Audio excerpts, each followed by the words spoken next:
Hola, ¿qué tal? Mi nombre es María Retis, de la Universidad Peruana Cayetana Heredia, y hoy voy a realizar la clase de hipersensibilidad. Abajo está mi correo en caso quieran mandarme un mensaje con respecto a preguntas sobre la clase. Los objetivos de la sesión son conocer la definición de hipersensibilidad, aprender sobre la clasificación de la hipersensibilidad y ejemplos de enfermedades en cada uno de los cuatro tipos, y entender el mecanismo fisiopatológico detrás de cada tipo de reacción de hipersensibilidad. Acá está el índice, definición, tipos y preguntas para poder consolidar los conceptos. Empezando con la definición, la reacción de hipersensibilidad es una respuesta inmune exagerada, patológica y dañina, debido a un desequilibrio en los mecanismos de las respuestas inmunitarias. Se puede clasificar en cuatro tipos, y esta puede darse tanto para antígenos exógenos o endógenos. Además, recordar que se da en individuos que han sido previamente sensibilizados a un antígeno y posterior a una nueva exposición elicitan una respuesta inmune. Empecemos con la hipersensibilidad tipo 1, la inmediata o la mediada por IgE. Esta es una reacción inmunológica rápida, como ya mencionado, en una persona previamente sensibilizada, y se da por unirse un antígeno a un IgE en mastocitos. Este tipo de hipersensibilidad también es llamada alergias, y por ende el antígeno que va a desencadenar esta reacción también van a ser llamados alérgenos. Pueden ser reacciones sistémicas o locales. Hacer un pequeño recordar de las principales funciones de ciertas interleucinas que están involucradas en este tipo de reacción.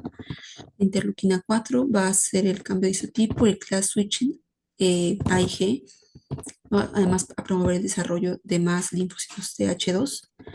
La interleuquina 13 va a incrementar la producción de IgE, además que va a estimular la secreción mucosa en epitelio. Y la interleuquina 5 es la principal interleuquina encargada de la activación de eosinófilos. Ahora vamos a pasar al esquema que está al lado derecho. Vamos a ver que ese es el alérgeno. Y bueno, está siendo presentado por una célula presentadora de antígeno a los linfocitos T, ¿no? Luego va a darse el cambio de esos linfocitos T a los linfocitos TH2. Una vez que se dé esta activación de TH2, digamos que es por la interleuquina 4, ¿no? Y también va a darse el cambio de isotipo a IgE en linfocitos B. Los linfocitos B van a transformarse en células plasmáticas que van a poder liberar IgE, ¿no? Acá tenemos esa plasmática que ahora produce IgE, estos IgE que van a unirse a mastocitos. Ya, eso es lo que pasa con la primera posición. Eso es lo que pasa con la exposición al alérgeno, ¿no? En una primera instancia. Posterior a eso, ahora que estas células, este individuo está sensibilizado a este alérgeno, a una posterior exposición va a darse la activación de mastocitos y la liberación de mediadores que tienen en sus gránulos. Estas pueden ser aminas activas y mediadores lipídicos que van a provocar una reacción inmediata, es decir, dentro de minutos. También van a liberarse citoquinas que van a estar involucrados en la fase lenta de la reacción, que va a darse, como vemos aquí en la imagen, ya después de 2 a 24 horas, ¿no? Es la fase lenta, porque recordemos que la hipersensibilidad de tipo 1 es una hipersensibilidad inmediata, y ocurre en minutos, apenas se da la exposición a la alergia. Hay un esquema más profundo de cómo se da este tipo de liberación de mediadores. En el caso de aminas vasoactivas como la histamina, que van a provocar la contracción de músculo liso, incrementan la permeabilidad vascular y también dan la secreción de moco, tanto sea nasal, bronquial o gástrico. Proteasas que van a poder disolver diferentes tipos de estructuras por las que están conformadas los tejidos. Luego están los fosfolípidos de membrana, que es como los derivados del ácido araquidónico, es la prostaglandina D2. Están los leucotrienos, la prostaglandina D2 va a dar broncoespasmo y secreción de moco, y los leucotrienos van a dar, son agentes activos, espasmogénitos, que provocan reclutamiento y migración de neutrófilos, eosinófilos y monocitos. Y ya con la liberación de citocinas, que son los involucrados de la reacción de fase tardía o de la infiltración leucocitaria y daño epitelial. Y bueno, en cuanto a las manifestaciones clínicas de la hipersensibilidad inmediata, es el desarrollo de alergias en el que se ha visto que hay predisposición genética. Hay polimorfismos en genes que codifican proteínas involucradas en esta reacción y se ha denotado la importancia de los genes HLA. También hay factores ambientales que favorecen este desarrollo de alergias. Y bueno, están también la atopía. Las personas que tienen atopía, que son atópicas, tienen cierta susceptibilidad, predisposición a que tengan ese tipo de reacciones al ser expuestos a alérgenos comunes. En estos individuos se ha encontrado que hay mayores niveles de IgE, hay más linfocitos H2 que producen IL-4 y como ya hemos visto previamente, estos son componentes importantes en el desencadenamiento de esta reacción e inflamación, ¿no? Acá se puede ver, por ejemplo, a alguien con atopía, vemos que tiene como la dermatitis atópica, puede tener asma bronquial, puede tener alergias alimentarias, rinitis alérgica, conjuntivitis alérgica. Y bueno, eso es en el tema de la atopía, ¿no? Y también, bueno, pueden no presentar todos ellos, pero sí las reacciones locales que uno puede encontrar serían asma bronquial, rinitis alérgica, conjuntivitis alérgica, dermatitis atópica, alergias a alimentos, alergias ambientales. Y bueno, en el extremo de este espectro estaría la anafilaxia, que es una reacción potencialmente mortal en el que todo esto que se ve que se puede dar, se da como a un nivel extremo, ¿no? Hay broncoconstricción, urticaria, vómitos, diarrea. Recordemos que se aumenta la permeabilidad vascular, se aumenta cierto tipo, la vasodilatación puede llevar a shock y lo que produciría que no haya una adecuada perfusión de los órganos de nuestro cuerpo y podría llevar a muerte, ¿no? Tanto sea por el shock o por broncoconstricción y edema laringio que puedan tener provocando una dificultad respiratoria, insuficiencia respiratoria muy grave. E incluso esto puede ser causado por dosis muy pequeñas de antígeno. El tratamiento para esto es la epinefrina, que con su función, bueno, su acción alfa y beta adrenérgicos contrarrestaría los efectos que se han provocado, ¿no? Debido a la anafilaxia. Tanto al siguiente tipo de hipersensibilidad es la hipersensibilidad del tipo 2, que es mediada por anticuerpos. Los anticuerpos van a reaccionar con antígenos en la superficie de células o en la matriz extracelular. Eh, si es que es antígenos del cuerpo pueden ser denominados autoanticuerpos, pero también puede darse contra antígenos exógenos. Esa también es llamada una reacción citotóxica. Y vamos a escribir tres mecanismos por los cuales causan alteración, tanto sea por destrucción celular, inflamación o disfunción celular. En la disfunción celular hay anticuerpos contra receptores celulares que van a ocasionar la función alterada, pero sin inflamación. Vamos a presentar el caso de dos enfermedades. La myasthenia gravis, que es una enfermedad en la que hay debilidad muscular, que usualmente aumenta durante el día con las actividades, cuando uno se va fatigando y que disminuye un poco esa debilidad muscular al reposo, ¿no? Y se da porque hay autoanticuerpos contra el receptor acetilcolina. La acetilcolina es un neurotransmisor que se libera de las neuronas hacia el músculo, ¿no?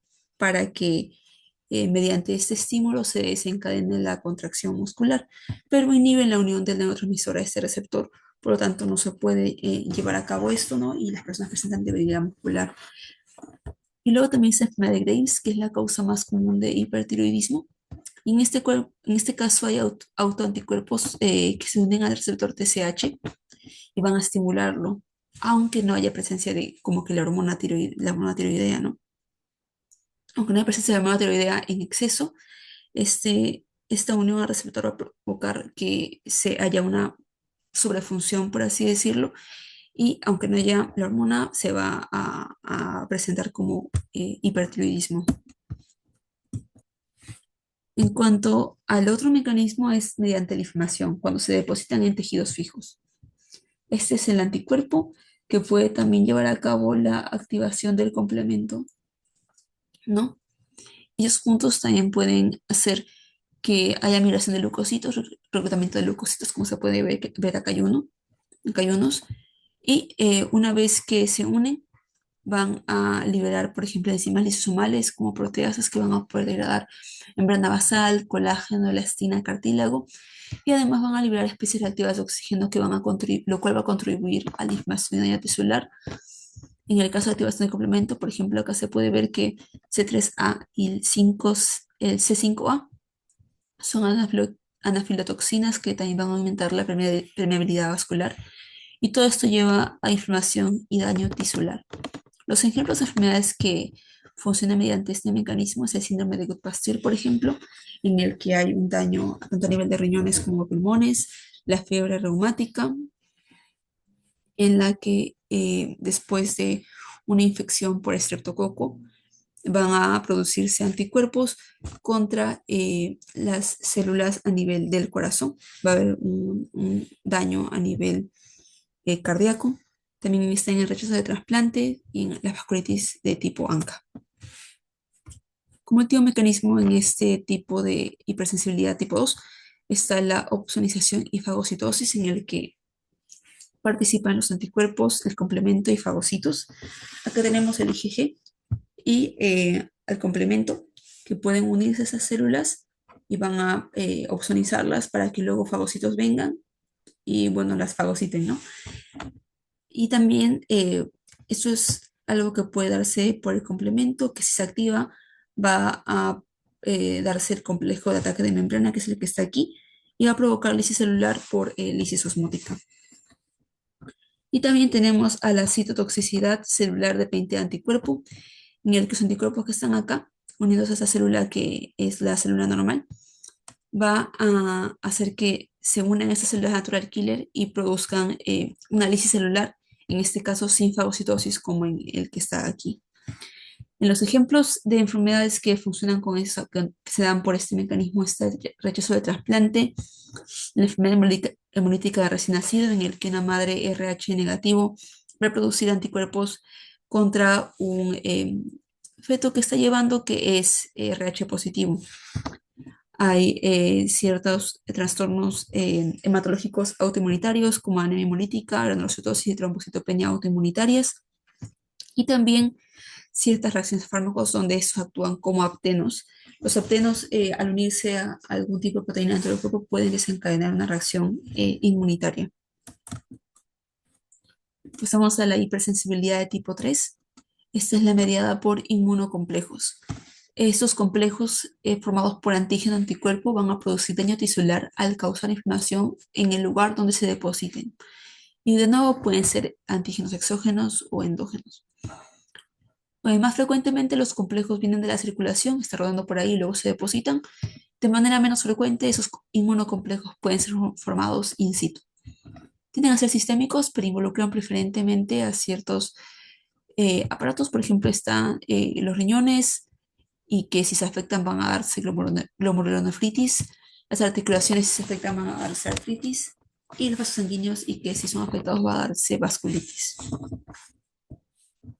Y bueno, la enfermedad modelo en la que se basa la explicación de la fisiopatología de este tipo de hipersensibilidad, la enfermedad del suero. Bueno, en base a este modelo podemos dividir el mecanismo en tres fases. Se forman los inmunocomplejos, ¿ok? Los antígenos van a inducir la formación de anticuerpos en 7 días aproximadamente, y después se van a formar los inmunocomplejos. Por ejemplo, acá se puede ver que están en la circulación, están en un vasito y se están formando los inmunocomplejos. Luego se da el depósito de inmunocomplejos.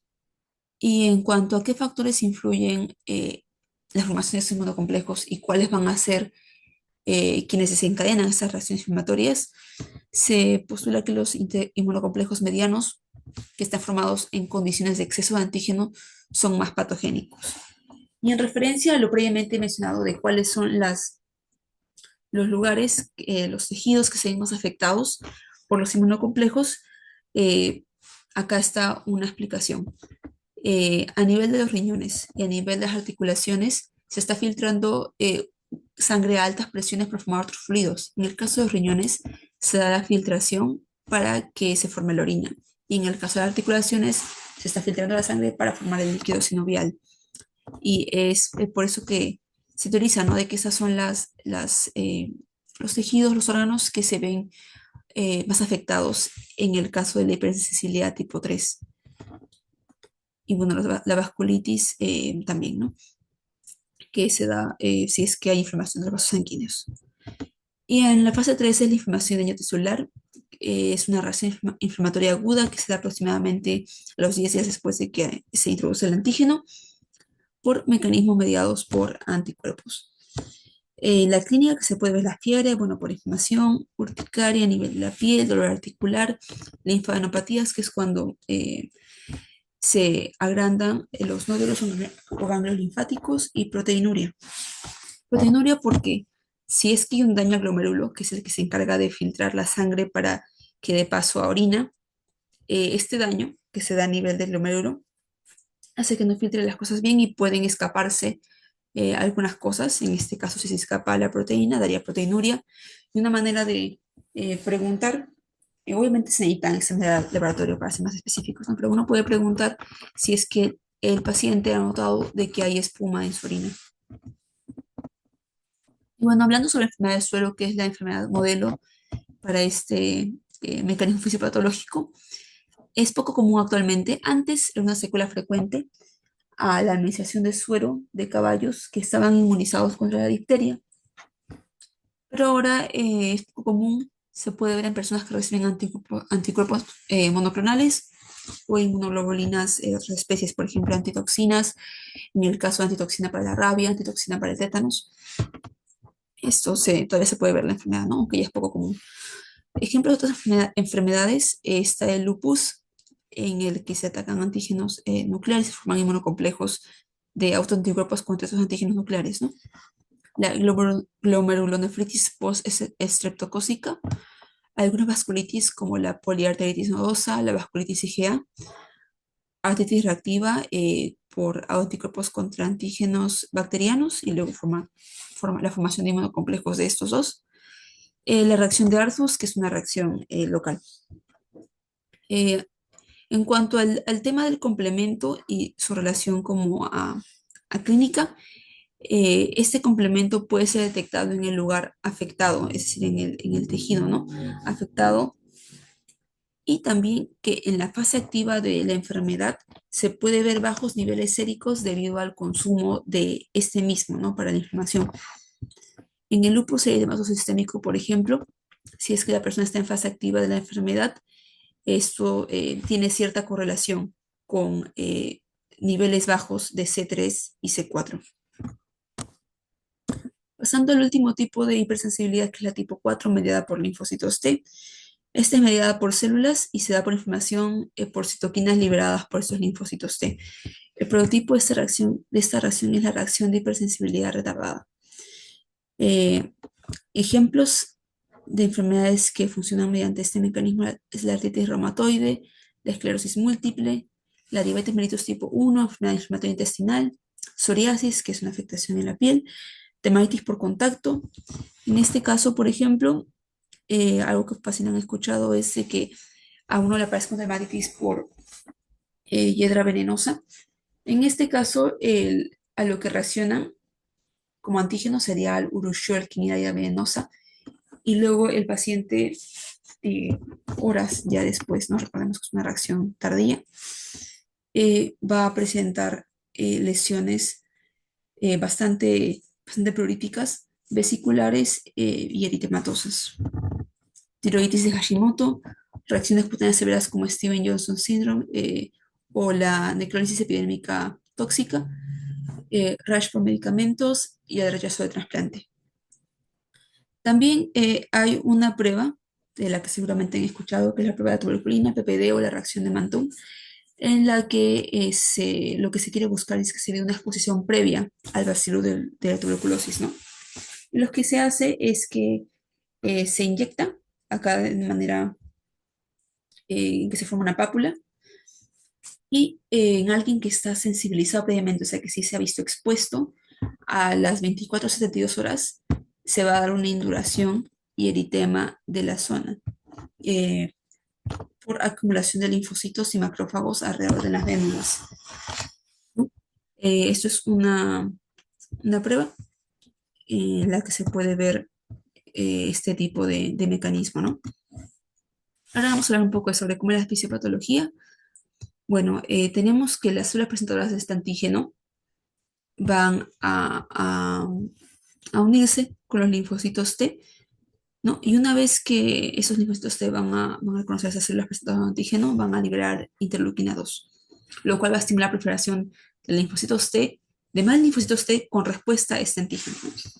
Luego de eso, va a darse la diferenciación a ciertos subtipos, ¿no? Si es que se libera interleuquina 12, va a darse la diferenciación a un linfocito TH1. Este linfocito TH1 va a producir interferón gamma. Y el efecto de esta interferón gamma en los macrófagos es que van a mejorar su actividad fagocítica, van a expresar más MHC2. Recordemos que estos complejos mayores de histocompatibilidad, el MHC2, si está en una célula, el CD4 se puede unir. Si es que el MHC1 está en una célula, el CD8 se puede unir. Expresan más MHC2. Secretan más citoquinas proinflamatorias, además de interleuquina 12, ¿no? Esta interleuquina 12 es como vuelve de nuevo al ciclo, ¿no? Produce más TH1 y así se exacerba, ¿no?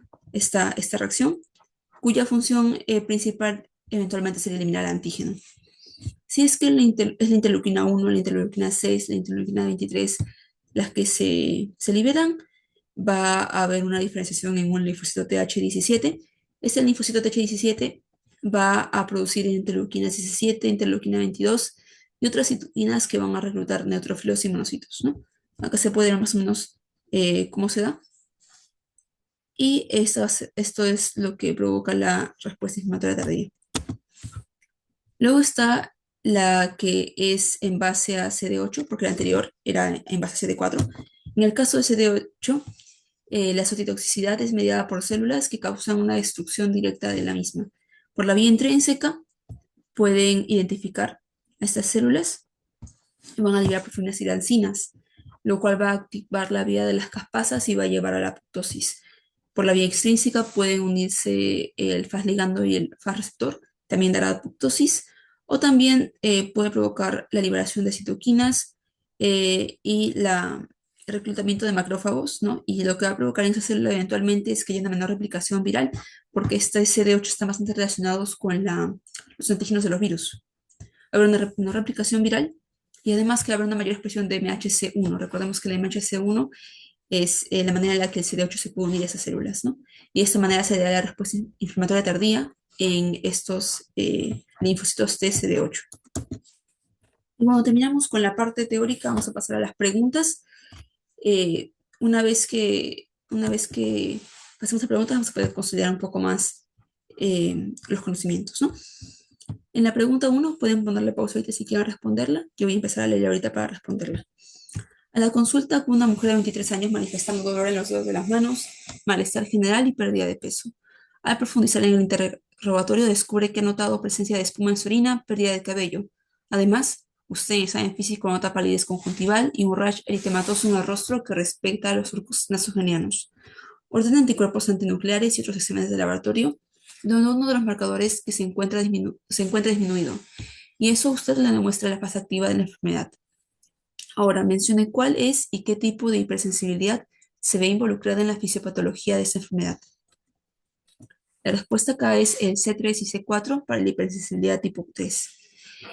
Bueno, esta mujer presenta dolor en los dedos, malestar general, pérdida de peso, espuma en su orina que nos podría indicar proteinuria, alopecia, palidez que nos podría indicar anemia, el rash malar característico del lupus y la orden, ¿no?, de anticuerpos antinucleares, ¿no?, que es para enfermedades autoinmunes. Esta mujer presenta lupus y en el caso de lupus, esto es una enfermedad que se da por el depósito de inmunocomplejos por ende es una hipersensibilidad de tipo 3.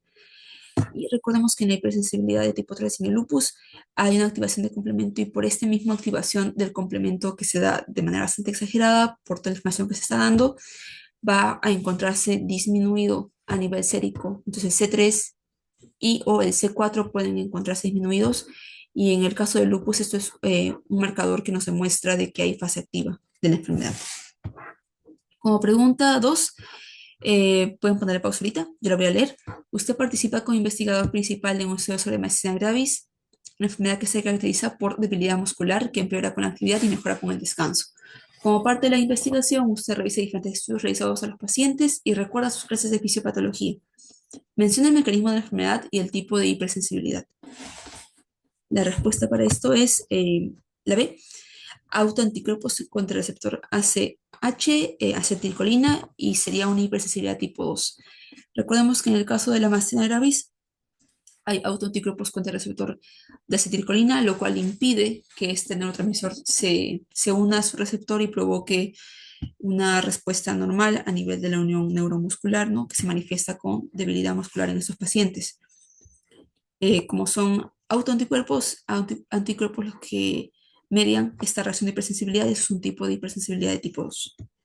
Como pregunta 3 está esta pregunta, pueden ponerle pausa si quieren resolverla. Yo voy a leerla ahorita. Alberto es un niño de 7 años alegre y competitivo, le gusta mucho el fútbol, pero se le dificultan los partidos debido a que empieza a toser bastante, a cansarse rápido después de estar jugando por poco tiempo. Además, desde que era bebé, presenta episodios de rash que le da mucho comezón y presenta episodios de resfrío frecuentes. Mientras volvía de su entrenamiento de fútbol, pasa por el stand de una florería, en los minutos empieza a estornudar. Al llegar a casa, sus padres le comentan que debería descansar, pues le ha vuelto a dar otro resfrío. Mencione cuál es la célula encargada de liberación de mediadores que producen esas reacciones y qué tipo de hipersensibilidad es la encargada de su condición. Una respuesta en este caso son mastocitos, hipersensibilidad tipo 1. Este es un niño con características de atopía. Tose bastante y se cansa rápido al hacer ejercicio. En este caso, esto podría indicarnos que tendría, junto con las demás cosas, como que asma bronquial, ¿no? Estos niñitos, si es que tienen ciertos desencadenantes como el ejercicio, pueden toser y tener dificultad respiratoria. Rash, cuando era bebé, que puede llevarnos a pensar en dermatitis atópica. El tema de que pasa por una florería, está expuesto a flores con polen, el momento se empieza a estornudar, está predispuesto a tener ese tipo de reacciones. Y los resfríos frecuentes, ¿no? Que en este caso, más que resfríos, serían como unas rinitis alérgicas por diferentes exposiciones a alérgenos.